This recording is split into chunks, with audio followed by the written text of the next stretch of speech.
मी अल्पसंख्याक विभागाला पण चांगल्या प्रकारे निधी देण्याचं काम त्या बाबतीमध्ये केलेलं आहे। मी आपल्याला सगळ्यांना सांगतो, जवळपास 1000 कोटी रुपयाचा विभागाला निधी मी त्या बाबतीमध्ये दिलेला आहे।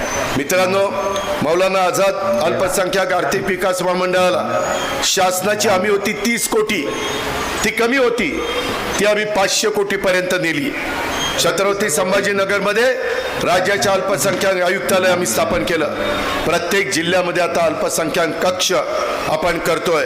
राज्यातील अल्पसंख्याक बांधवांचा मागासलेपणा दूर करण्याच्या करता, जसं आमच्या मागासवर्गीय समाजाच्या करता योजना आहेत, जसं आमच्या आदिवासींच्या करता योजना आहेत, जसं आमच्या इतर मागासवर्गीयांच्या करता योजना आहेत, भटक्यांच्या करता योजना आहेत, तशा अल्पसंख्याक समाजाच्या करता आम्ही त्या ठिकाणी योजना आणलेल्या आहेत। आणि त्याच्यातून जसं आम्ही मागासवर्गीयांच्या करता